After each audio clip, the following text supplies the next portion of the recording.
Hello and welcome to another episode of the Football History Boys podcast with me, Ben Jones, and as always, Gareth Thomas. Good afternoon. Thank you very much. Okay then, today's show we're going to be thinking of the world game. Of course, when we're thinking of football these days, we can often get too focused on European football or South American football, but there is a whole world out there, and it has given us some of the greatest players, the greatest teams, the greatest stories of all time. So we asked on Twitter for our followers to come up with their top five or five-a-side sides, which each included a player from each of the confederations of the world. So we have, I'll ask you, Gareth, what are the confederations we can choose from? So we had Europe or UEFA, South America, CONMEBOL, Asia with the AFC, Africa with CAF, Oceania with the OFC, and North America with CONCACAF. And we needed you to pick a goalkeeper, one defender, two midfielders, a striker, and a manager, as Ben said, with just one player from each confederation. And we're going to go through our sides now, and we're going to have a look at some of the ones that you've sent in on Twitter and on Facebook too. Okay, so Drew, should we start with the goalkeeper then? I've gone for Claudio Taffarel, who was the Brazilian goalkeeper in the 1990s. Incredible player.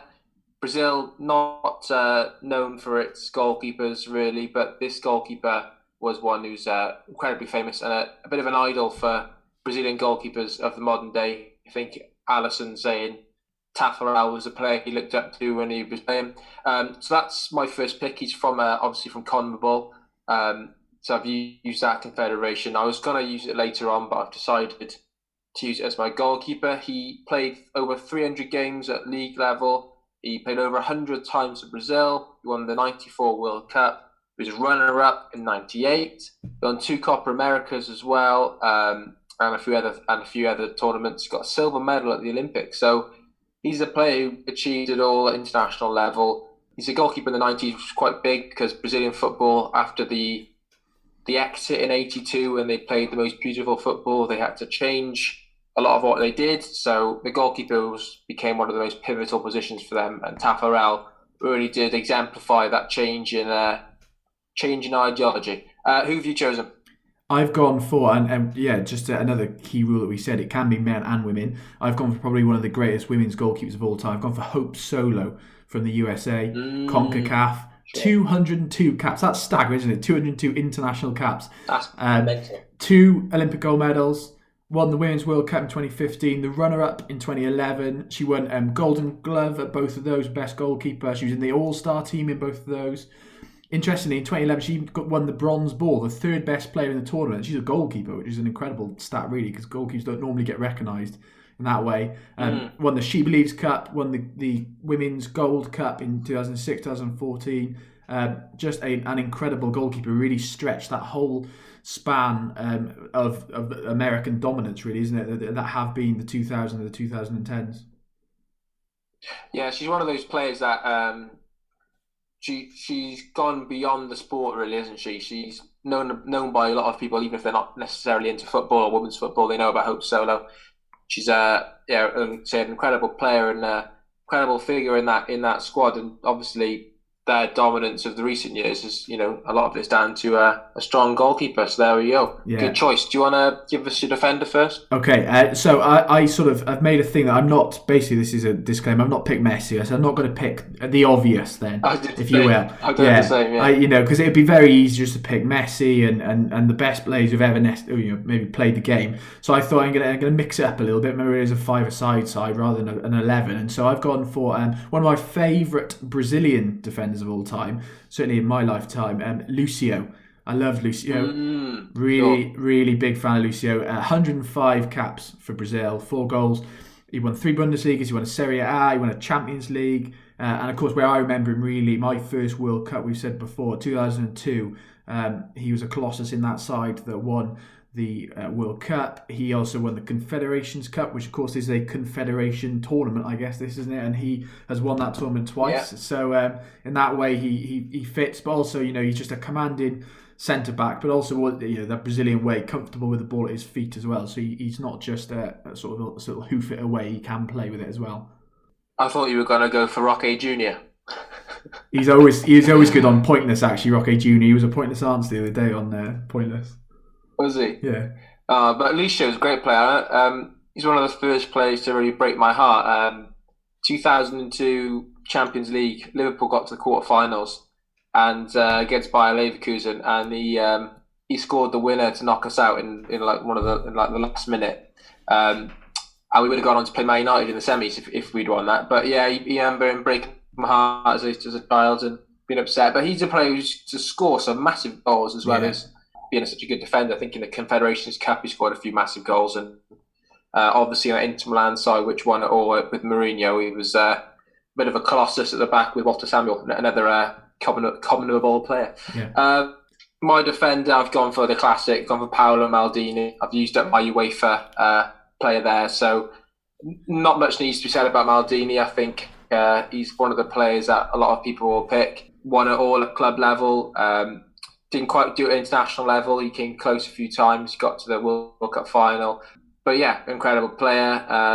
Could play left back, could play centre back. So I think in a five-a-side team, he's going to be really handy because he can move about. He can play on the right, play on the left, play in the middle. Lovely. Actually, might be a bit too big and tall for the five-a-side. He might run around quite quick because he's quite slow. Yeah, big fan of Maldini. I mean, who doesn't? I think he just oozes quality, doesn't he, in class? Everyone loves Maldini. Yeah. Okay, who are your midfield pairing then?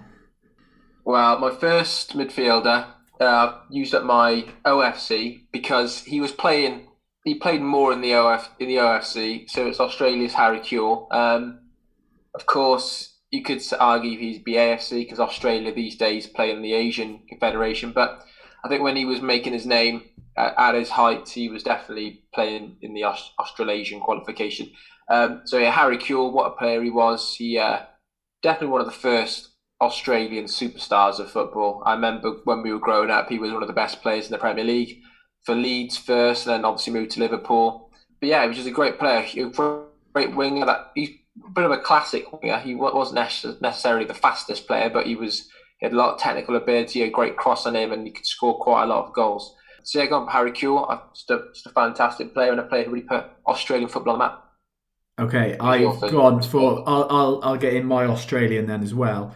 However, I am using him for the OFC, even though probably, I mean, he's sort of half and half. I think he played partly in the Asian and then partly before they moved over in the Oceania Federation as well. But I've gone for Tim Cahill. Just think I need a bit of steel in that midfield. He was no nonsense. 108 caps for Australia, 50 goals. Incredible, really, for a centre midfielder. Obviously, Millwall and Everton is where we saw him in England, but he played across New York Red Bulls. He played a couple of times in China for various clubs. He played back home in Melbourne and then came back to Millwall, came back to play in Britain again. But I thought he needs to play alongside someone who is then going to be incredibly creative. And so I've gone for my other midfield partner of him, one of my favourite African players of all time, JJ Okocha. Oh, yeah, nice. Nigerian legend, Premier League legend. Everyone loved Okocha, played with a smile on his face. Just class, wasn't he? Oozed class. So from CAF, obviously from Africa.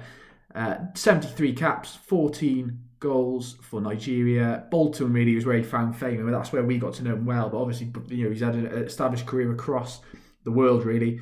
Won the African Cup of Nations in 1994, runner-up in 2000, and third place in 2002, 2004, 2006.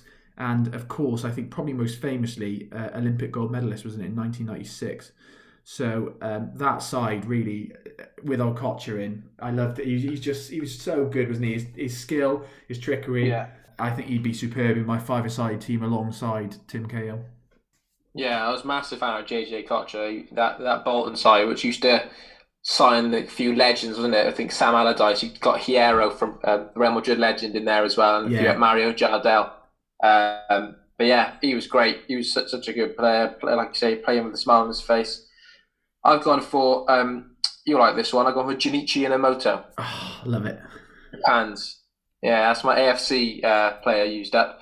Cardiff City Loney, 2004 to 2005. Yes. So there we are. I remember him quite well because the 2002 World Cup was probably the tournament that me and you remember the most, like the first tournament we remember. Yeah. Obviously played in Japan and South Korea. Japan hadn't really done much in terms of world football before that. Neither was South Korea, to be honest. But yeah, they had this squad. It was quite a young squad, and he was the main man for that team.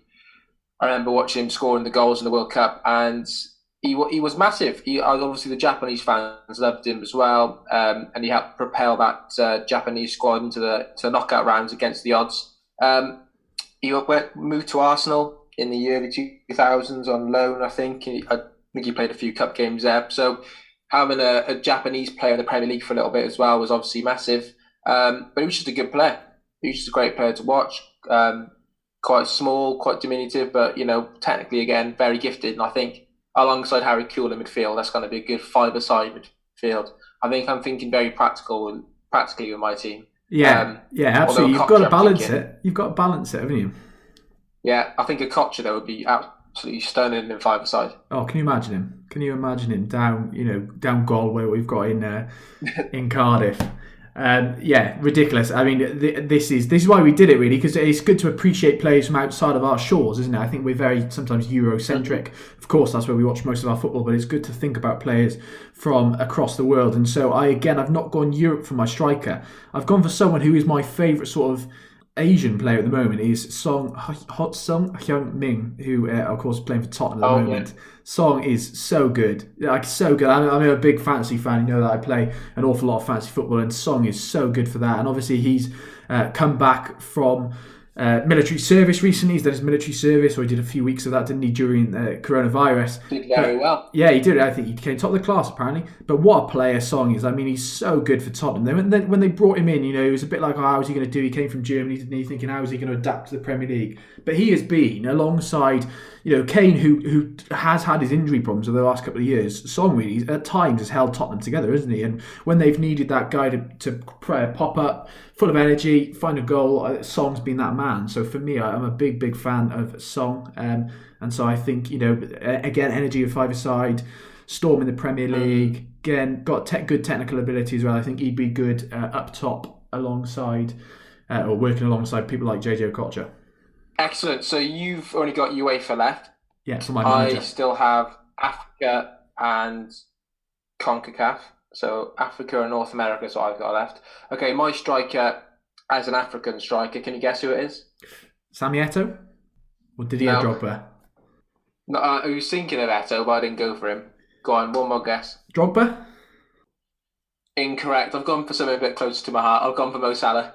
Yeah. You've got to get him in there. Yeah. Egypt's finest African Player of the Year, not last year, the year before. Liverpool actually very good with the African players recently because they've had the last two African Players of the Year with Sadio Mane as well. But yeah, Mo Salah, I mean, what a player. I think when he signed for Liverpool, there was a few eyebrows raised, or they're signing this Chelsea reject. Yeah, flopped at Chelsea, didn't he, really? Didn't get a chance, but when he did play, he didn't light it up at all. No, because Liverpool tried to sign him that January, and Chelsea pipped us to the post. But then, of course, he's come back and he's been absolutely incredible. I don't think anyone expected in his first season to score 32 league goals, the most ever for a Premier League season. And then he's backed it up the next year. He's got top scorer. This year, I think he's only a couple of goals off again. So, fantastic player. He's really helped African football as well, especially North African football. Of course, when we think of African strikers, like you said, Drogba, Eto'o, you don't tend to think of the North African countries. Yeah, so, true. Amazing player. I mean, Egypt had Mido and stuff, didn't they? But he's not quite the same level as Salah. So yeah, he's in my team, and also that pace on a five-side pitch, incredible, and that left foot, there we go. What manager have you got? Who have you gone for CONCACAF? Who's your CONCACAF manager? Well, I was thinking of a few. I mean, American managers, you got people like Bob Bradley and stuff, but he's okay, not the best. So I've gone for Miguel Herrera, who is the Mexican manager who's taken them to a couple of World Cups. He's full of energy, very eccentric. He has the massive celebrations on the side of the pitch. There's a few funny gifs of him going absolutely mental when they scored in the World Cup. And I think that passion is needed for my five-a-side team. I've got 5 superstars. I need the passion. I want every goal that I score, even on five-a-side when you score about 20 goals a game, I want him to celebrate every single goal like a madman. That's what I want. So he's in there as my coach. Who's yours? Well, I said I wasn't trying to be the obvious picks, but I think I was thinking about who do I want to blend this together. Who do I want who's incredibly passionate? Who do I want who could come on should there be an injury? You don't want a manager who can't come and play himself if one of them players picks up a knock. And so I've gone someone who gives his all again on the sidelines and is incredibly intense. If you've ever watched any of the documentaries about him, I've gone Pep. I've gone obvious, Pep Guardiola. He just cares so much, doesn't he? He works so hard. If you watch the sort of the Man City documentary or anything like that, the passion that he puts into every single match, I think he would do on a weekly basis in a five-a-side team, wouldn't he? And like I said, decent player himself. And so, should there be a bit of an injury to that side, I'm pretty sure he'd be willing to come on and play wherever he's needed as well. Well, yeah, if you saw him down goal now, down the five-a-side, he'd be the best player there still when he's on the pitch. Imagine that, just like a cool-looking dad just running the show. So good. What about you weren't tempted by Jurgen? Yeah, yes, I was tempted by Jurgen. I was tempted by Chris Coleman, of course, legend who did great things with Wales. I was tempted by my favourite Hungarian manager of all time as well, Bela Gutmann, but five-a-side didn't really exist. Well, as far as I was aware.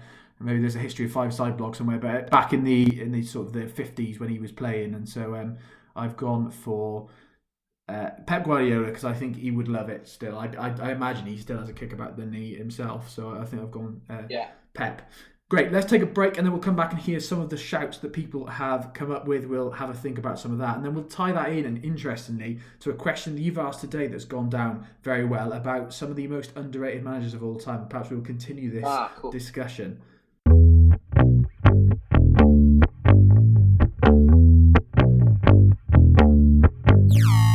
Welcome back to the Football History Boys podcast. We're just going to go through now some of the ones that you've sent us. Just before we do that, though, give us the ways that they can contact us, Ben. Twitter is at TFHBS. We also have the email, footballhistoryboys@hotmail.com. We have a Facebook page, so search us up. And we now have a new YouTube channel as well, which we've created a bunch of videos for. And I'm going to hopefully be creating videos 2 a week probably. But yeah, check them out as well. Great. It'd be great to hear from you. So let's have a look at some of your shouts then. So my friend here, John Smith, pub quiz buddy, he's done his current players. So everyone who's still playing, he's gone for in goals, Matt Ryan, Australia. He's gone for then Koulibaly, the Senegalese defender. Midfield of Song, South Korea, Zayed Song, and Kevin De Bruyne. Oof, he'd be class, wouldn't he? Flip. And he's gone the obvious. He's gone Messi as well, but fair enough, very fair for South America. And for his manager, he was struggling. He went Bob Bradley. There we go, Bob Bradley, very common. And who else? Who else we got? We've also got Dan Chalk on Facebook. Dan Chalk said Lev Yashin for his goalkeeper for Europe. Carlos Alberto, the Brazilian defender. Park Ji-sung and JJ Okocha in midfield. That's a delightful midfield. We've also got Viduka up front. Oh, Viduka with class, wasn't he? I loved Viduka. Yeah. And he's also gone for Bob Bradley too as his manager. Right, we have Manny Hawks has given us his team on Twitter. He's got Mark Schwarzer in goal. Solid keeper there. Lucy Bronze in defence, so nice. Great English defender there. Michael Essien in midfield. Yeah, he was a great player, he was, wasn't he? Park Ji-sung, always had a big goal in him. And Megan Rapinoe up front, so he's got a good mix of men and women in that team. And Maurizio Pochettino as manager. Good side. Alex Horsburgh, who's our Scottish friend, our Scottish correspondent. He's written a ton of blogs over on thefootballhistoryboys.com. Check him out. During lockdown, he's been very busy for us, but he's sent in his team. He's gone for Alex Ferguson as manager. He's gone for Pele, Nakamura and Cahill. And he's gone Weir, and again in goals, he's gone the same as me. He's gone for Hope Solo in goals. Good side. Anthony Lewis here. Nakamura, what a player. Oh, superb. Anthony Lewis, who is one of our old school friends, but he works for Wales Online now as a journalist. Mark Schwarzer in goals. He's gone for Ryan Nelson, the New Zealander, as his defender. Yaya Toure, I was tempted by Yaya Toure as his African midfielder. Box to box, he'd be superb, wouldn't he, in fantasy or in five-side football. Iniesta alongside him, oof, nice. And then Messi up front with Bruce Arena as his American manager. I think Iniesta on five-a-side would be unbelievable. I mean, everyone's pretty much box to box in five-a-side, aren't they? But Iniesta, what a player. Right, Cloudy Shirts on Twitter. George Campos in goal. Obviously, with those are incredible shirts he used to wear. Maldini in defence. Nakata in midfield. He was another good player, wasn't he? That 2002 team. Ronaldo up front with Drogba. So he's gone for two strikers up front in his team. But yeah, Ronaldo and Drogba and Ricki Herbert of the OFC as his coach. Love that. He says, didn't know much about the gaffer, but figure this team could manage itself. Yeah, he's probably right. Fair shout. We've got another one then from Adam Bateman. He's also gone Hope Solo, very popular shout, Hope Solo. Maldini, same as you, as his defender. Then he's got Park as his midfielder, and Weah and Pele sort of up front for him. And then he's gone for his manager, Bobby Clark. Struggled with the manager, he said again. I think a lot of people did struggle to fit in the OFC at times, which is perhaps us disrespect him a little bit. There are plenty of great players who come from the AFC. Chris Woods up front, you know? Yeah, he's superb at the Championship and decent at the Premier League as well. Decent Premier League record, isn't he? Right. Gavrino on Twitter. He's got manager Andrei Postecoglou. Good pronunciation. He's got Alisson in goal. Rafa Marquez in defence, Georgios Karagounis and Christian Karambou in midfield, and Didier Drogba up front. That's a decent side. Mm. That is a decent side. RG, who sent us plenty in the past, has gone Bielsa as his goalkeeper. He's just gone a New Zealand goalkeeper. It's good research. Maldini at the back, Atiba Hutchinson in midfield, Ali Parvin as well, and then Weah up top. We've got another Ricki Herbert fan here. Cosmopolitan Football's got Ricki Herbert as his coach. Then he's got Brad Friedel, Craig Moore, Lothar Matthäus, Diego Maradona, and George Weah. George Weah, very popular. He is massively popular, isn't he? Incredible player, World Player of the Year, wasn't he, 95? Yeah. Okay, final few then. John McMillan here. Asian goalkeeper. I confess I don't know this one. Ali Dia. Apologies to Ali Dia. Maldini, he's gone for his defender. Maradona and Marquez in the midfield. Mia, the African, up front. Love that. Roger Mia. And again, Ricki Herbert for OFC. And a final one from you, Ben? Ricki Herbert. There we go. Ricki Herbert, he is the man. Yeah. The man, the myth, the legend. We might do a whole podcast on him soon. Right, let's have this last one then. This is from Skimia Lustrini on Twitter. She's gone for Christian Endler in goal, Chile. Lucy Bronze in defence. Rose Lavelle in midfield. Ji So Yun in midfield as well. And up front, Asisat Oshuola from Nigeria. So she's got some incredible women's players there. Rose Lavelle, I'm thinking, she was amazing at the last World Cup. She ran the show for the US alongside Rapinoe and so on. So fantastic. And the manager is Federica Saquet. I think I've got the pronunciations right there. It says at the bottom, might as well give us the cup now. So, yeah, that is a very good team, to be fair. Yeah, it's superb. I mean, it'd give some of the men a go, certainly, wouldn't it? There's no... And that's the great thing about this fantasy five-a-side thing, that you can get the women and the men playing alongside each other quite comfortably, really. Superb. Okay, we talked about Ricki Herbert. He's become a popular figure of this podcast. Let's talk about, though, something that you posted today when you sent out who are some of the most underrated managers of all time. We've had a massive response. Ricki Herbert is probably one of those now. Yeah. Who else would you say then, out of all these responses we've had, and we've had a ton of them, over 35, over 38 responses to this, the best managers of all time? Go on then, let's have a scan through some of these shouts. Well, the reason I posted it earlier was after Liverpool won the league last week, I've been watching a lot of videos about Liverpool and the history, whatever. There's always one forgotten man, I feel, in Liverpool's history and in English football history. That's Joe Fagan, Liverpool manager, 84 to 85.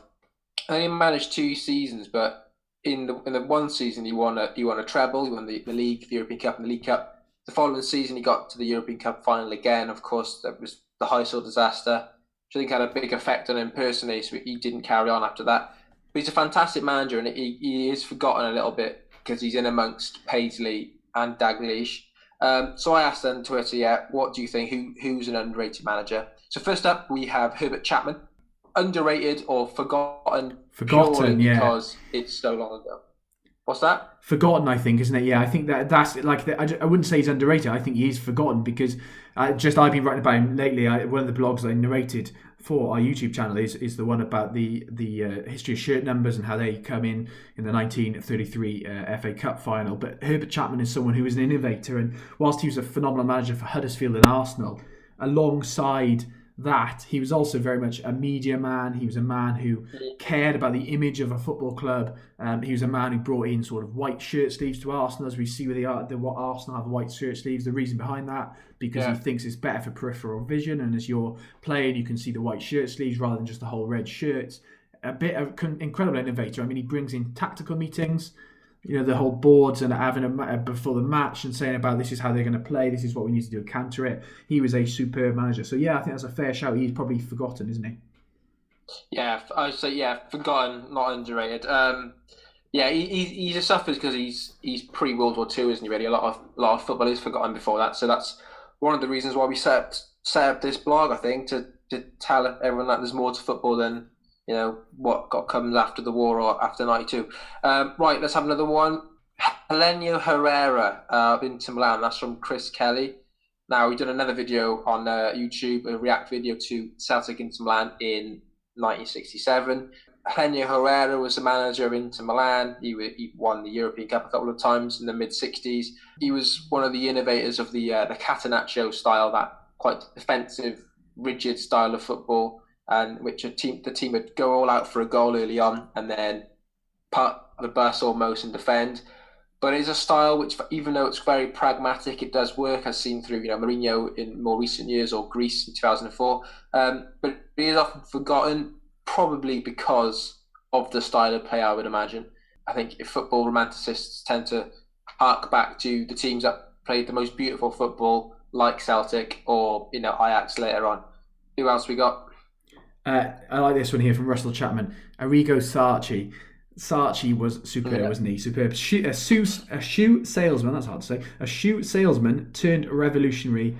He never got the credit he deserved, as he didn't play the game professionally. I think that is the case. I mean, it's something that Mourinho's always fought against, isn't it, in some ways? He was called the translator, wasn't he, by Barcelona when he was at Real Madrid, and they sort of disrespected him, saying you used to just be a translator, you can't play football yourself. But he is someone who, likewise, with Sacchi, proved to be that you don't have to just play the game either. So yeah, Sacchi is superb shout. Right, this is one from Adrian Tempany. So he says Bob Paisley, so Liverpool manager again. I think it's another one. I think it's because of what's come since, because of the Premier League, 92, the Champions League. Football seems to have, developed as a new history in which, the greatest manager of all time has to be Ferguson because he's won it all. But yeah, going back a bit further, Bob Paisley, I think if you ask, youngsters now, who is he? They probably won't know, but they probably would know Ferguson. Bob Paisley, and then someone's agreed with him. They said, excellent shout. It's strange how he never seems to get a mention these days. We were all in awe of him in the late 70s, early 80s. He won 3 European Cups in 9 years and 6 league titles as well, and a bunch of other things. Yeah, so incredible manager. He had a few mentions, actually. Yeah, I mean, he was up loads, Paisley. I think he may be winning this in terms of most mentions.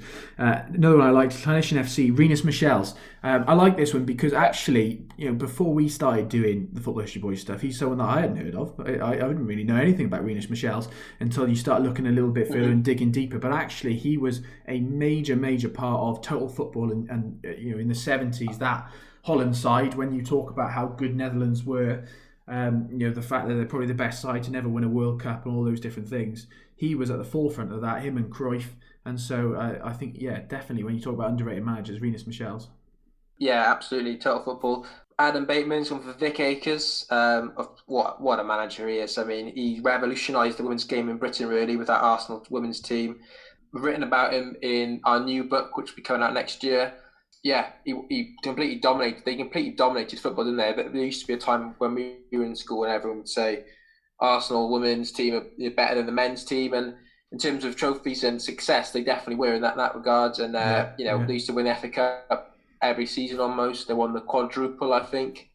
They're the first British team to win the Champions League. So, yeah, what a side! And he did an incredible job there. I think they had a few years after he left where they weren't quite the same level either. So it does show that a lot of it was down to him. Right, we got Vicente Del Bosque. What do you reckon? Do you reckon he's underrated? I don't think he is underrated. I think actually I'd counter that with saying Luis Aragonés is the underrated one of that Spain setup. Yeah. Obviously Del Bosque did incredible things, and I think he's rightly remembered as a great manager. But the one we talked about, I think in the last podcast, actually, the person who started that off was Luis Aragonés, wasn't it? The wise man of Hortaliza, died a few years ago now, but was just, him and Del Bosque revolutionised Spain. As I said, I never really remember Spain when I was growing up, late 90s, early noughties as this good side at all. But then by the end of the noughties, Spain were the best side in the world by far. And so I think both of those together deserve credit for what they did there. I quite like this one here for ELH Francis, Ian Dowie. He's a very clever man, Ian Dowie. So we're always told. Right, we got another one here. We got Gustav Sebers and Bela Gutmann, so two Hungarian managers. Bela Gutmann, a man that you love. You've written about him for the blog before. Yeah. Cursed Benfica, of course, in the mid '60s. Said they would never win a European competition again. They haven't won the Champions League again, but they've been to a lot of finals. So they've lost 8 times, haven't they? Yeah, they've there lost. we go. His curse is true for me. There's still another sort of 60 years to go, or 40 years to go, that curse. Yeah, but they're not underrated by us, but I think probably by world football, both those guys are, aren't they? But we love that Hungarian pairing. Interesting one. De Kaiser, Franz Beckenbauer. Yeah, because I think I was thinking this year day. I was doing a bit of research on Johan Cruyff, and of course he was an incredible player, but also an incredible manager, winning the Champions League against Barcelona. But of course, Franz Beckenbauer won the World Cup as a player, but he also won it as a manager as well with Germany in 1990. So he's West Ham, sorry. So he's definitely forgotten. He's 100% is underrated as a manager. Because when you think of the great managers, if we ask our Twitter followers who's the best manager of all time, he wouldn't get a mention, but he'd be completely forgotten. Whereas a lot of these ones we've said probably would get the odd mention. We have someone's mentioned Brian Clough. I don't think he's underrated at all. I think he gets a lot of praise. I think Peter Taylor, his assistant, probably is underrated because he was one of the heartbeat of the team as well. But yeah, I think that's a good little discussion there. Happy with those selections. Some excellent responses. Hopefully we'll get a few more. Yeah, great. As we said, make sure you check us out on Twitter at TFHBS and on Facebook. Look up the Football History Boys to get in contact. Okay, we'll have another break and then we're going to come back for Unpopular Opinions, TFHB style.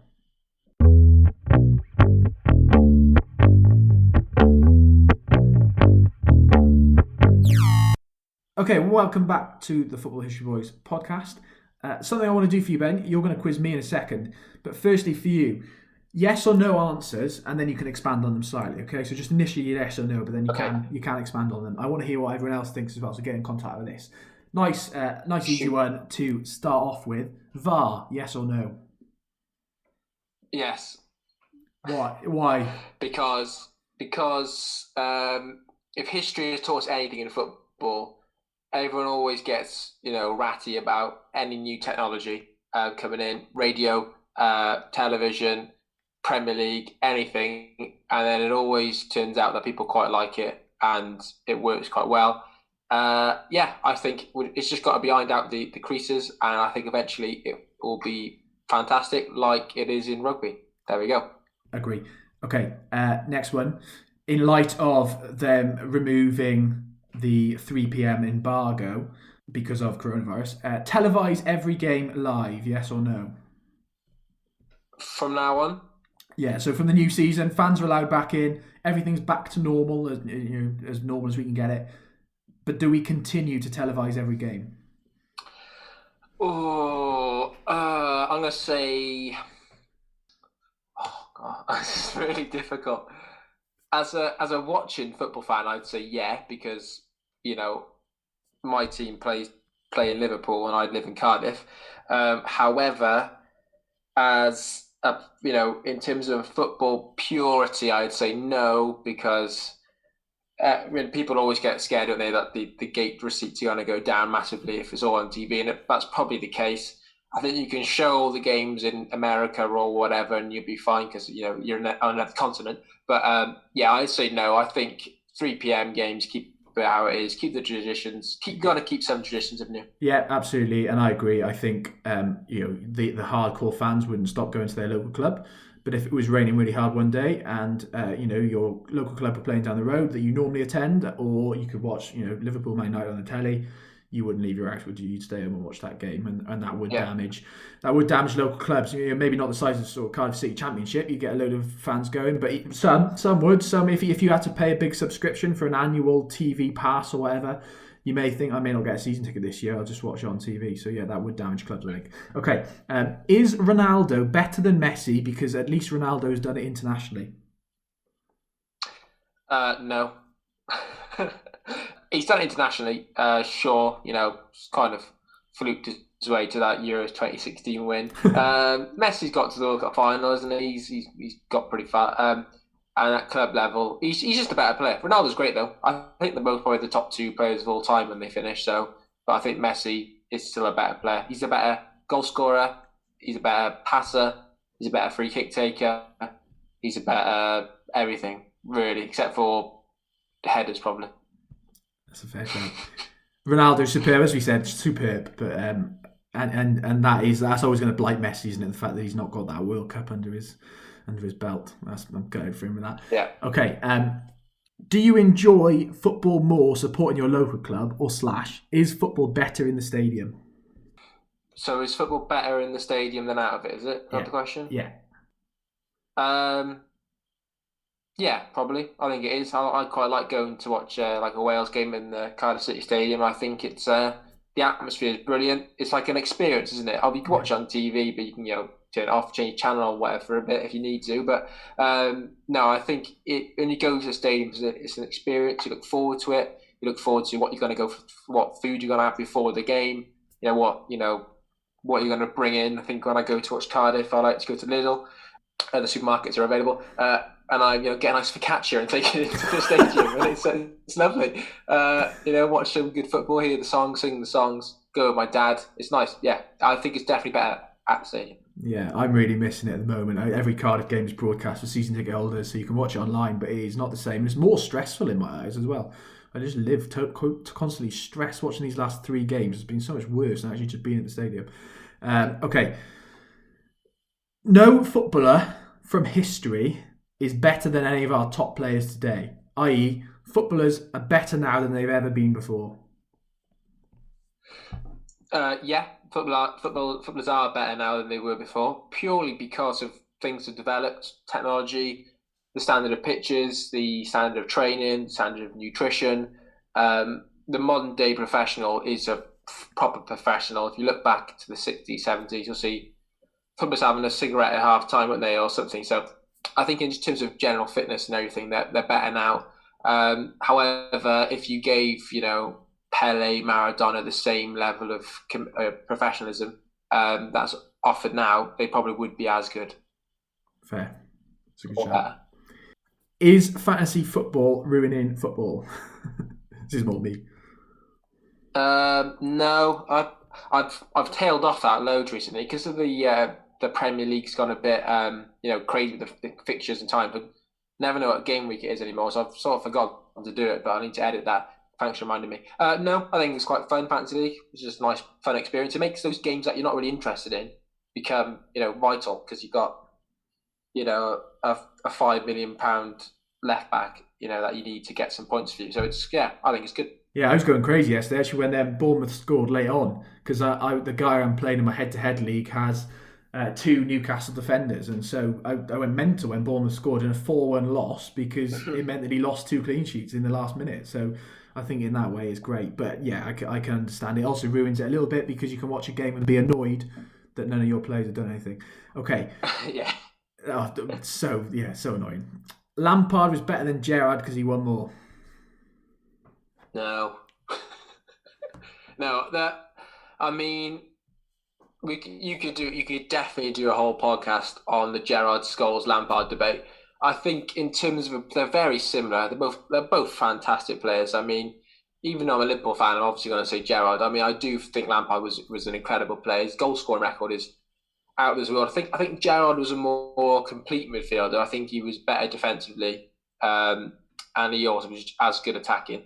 I think Gerrard's earlier career, he was more of a deeper lying midfielder until Benitez came in, and then he came, a bit more attacking. My argument always is I don't think Lampard or Scholes could do what Gerrard did in 2005 in inspiring the comeback against Milan.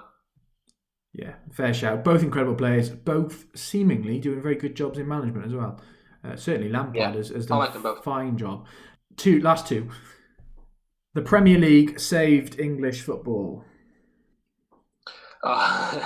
We need to do a whole podcast on this because through our research and writing our books, I'm increasingly thinking, because I know football nostalgists will be going mental now and they'll be really cross because they say, football was better in the day. It's all about money now. But, football's often been about money. It's nothing new really, is it? And I think the state of football in the 80s, although you can think, the 80s, we had those great Liverpool teams or Nottingham Forest or, Villa or whatever.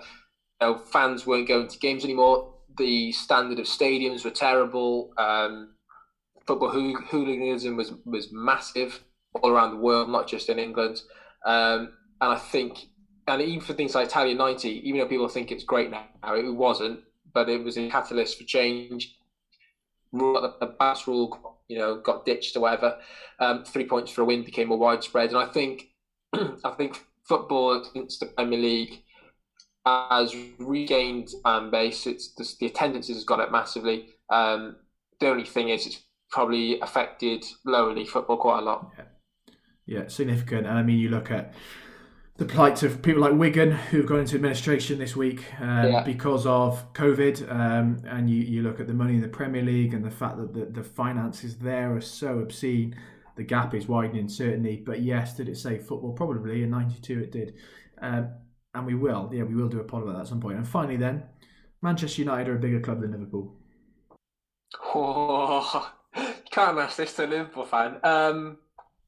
I'm not these days. I'm not a 14-year-old in school anymore. So I'm not going to be overly partisan and be like, Liverpool are so much better than Man United because of whatever. They're both massive clubs. I mean, Liverpool have now got the most cups of all time in terms of English clubs.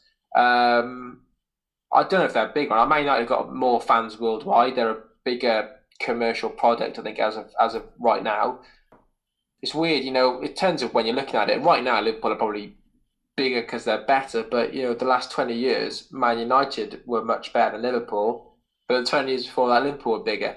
I think they're both massive clubs. I think it's a silly argument, which is common for high school playgrounds, not for proper football historians like us. Yeah. As a global brand, United are massive, aren't they? As a global brand, United are massive. But yeah, I think it is a silly argument. Final word, I just thought off the top of my head, should Gareth Bale leave Real Madrid this summer? Yeah, because he's hated, isn't he, in Madrid? He doesn't get played enough.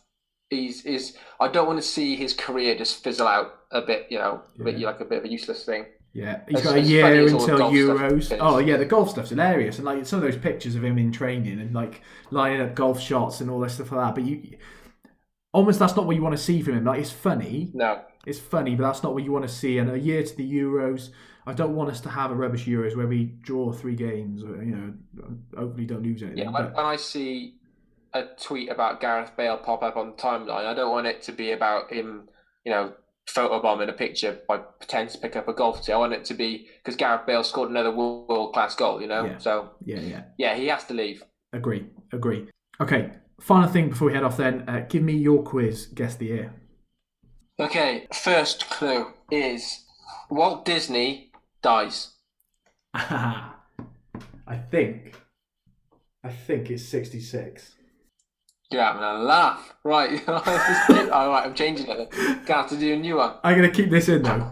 Because I'll tell you why. Because I've been doing Zoom quizzes the last movie he worked on before he died was 101 Dalmatians, and that was released, I think, in '66. Brilliant information. Haha, sorry. Okay, give me another one. Have you got another year ready? Right, take two. Okay, new year. Right, first clue is the first in vitro fertilization of a human egg. So it's been on any Zoom quizzes? No. Good. Oh gosh. 54. Okay. Next one. Boeing 747 passenger jet makes maiden flight. I think that. 747, did you say? Yes. 77. Scythe, Pedwar, Scythe. Go on, say it again. 77. No, yeah, 77. Okay. I don't know. Right, next one. Australian media mogul Rupert Murdoch buys The Sun. That's the newspaper, not the star in the middle of the solar system. 80. Okay. Sesame Street debuts on US television. 82. Okay. The Woodstock Festival takes place. Well, the first ever. Yeah, Woodstock. Oh, maybe that's earlier then. Festivals are like 60s, aren't they? They start. Maybe this was a later one. 78. Okay, man lands on the moon. 69. It was the 60s. Wow, Sesame Street's that old. Yeah, the football war takes place between Honduras and El Salvador. That was hard. That. I didn't realise Sesame Street was so old. Yeah, I had to make it hard. And you can read about the football war in our book, Football's 50 Most Important Moments, available at all good open bookstores now, and also online at Amazon or Great Read or Smiths or Waterstones. Superb. Do check that out. And likewise, as Ben mentioned earlier, check out our new YouTube channel. It's what all the kids are doing nowadays. So, we thought we'd better get on it too. Ben, you've been working incredibly hard on that YouTube channel. You've produced a whole load of content in the first sort of week or so of it being a thing. What sort of things can people find on there? So we've narrated a few of our former blogs and created a slideshow as well to go with it. So pictures to go with the words. They're quite nice to watch, just to put on the background. We've also created some react videos in which I watched some famous matches from football history. So I've watched England versus Hungary, Celtic versus Milan, the Battle of Santiago, and I just react to them to say what I'm seeing, but also stop in it to discuss the historical importance of these games. So you can watch them as well. And hopefully a few more different videos will go up. And hopefully, let's start off something quite new for us. Yeah, superb. It's not all overreacted like KSI. I don't want to start a fight with KSI because he's a very talented boxer, isn't he? But it's none of this nonsense screaming. It's not that. It's actual insight. One of my favourite ones, the one you've posted recently, was the Battle of Santiago. I mean, it's a mental game, isn't it? That some of the challenges in there. If you've not seen that, have a look and enjoy some of those ridiculous challenges. I mean, it's assault, so isn't it? It's effectively assault. Get a few punches, yeah. Yeah. So make sure you check that out. As we said as well, check out our Twitter at TFHBS, our Facebook, The Football History Boys, the website, thefootballhistoryboys.com, and a whole load of new articles for you to read there. Been really busy over the last couple of weeks with guest blogs and blogs from ourselves too. So please go and check that out as well. Okay, thank you very much for listening to the Football History Boys podcast with me, Ben Jones, and of course, Gareth Thomas. Goodbye.